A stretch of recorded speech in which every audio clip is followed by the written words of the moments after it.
So I'm done with the campaign, looping campaign. Yeah, because it was not, from the scratch, I have to update the campaign.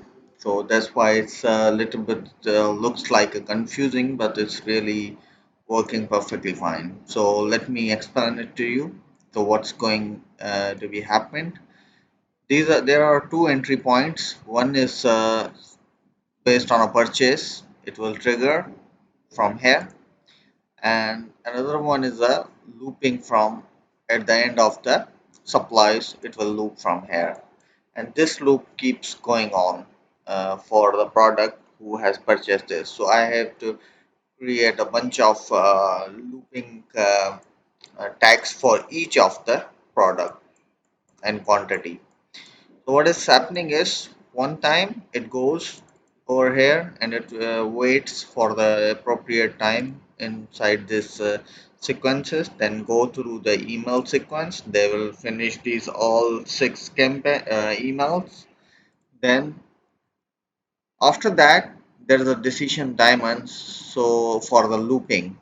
So it will see if the contact has this loop tag or this purchase tag, it will go to the this sequence and reactivate this loop. So it will go from here, and it removes the previous loop tag, so it can retrigger, and after 1 hour it will retrigger the loop tag to the enter again. So what is going is, once it applies, it goes over here, then it's again it go through the whole process, then it will come here and it will loop again. And if it's another product or quantity, it will loop over here.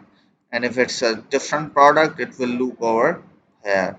And all are the connected to the hold campaign it was previously. So I just did it. I don't know what is this about, the hold one.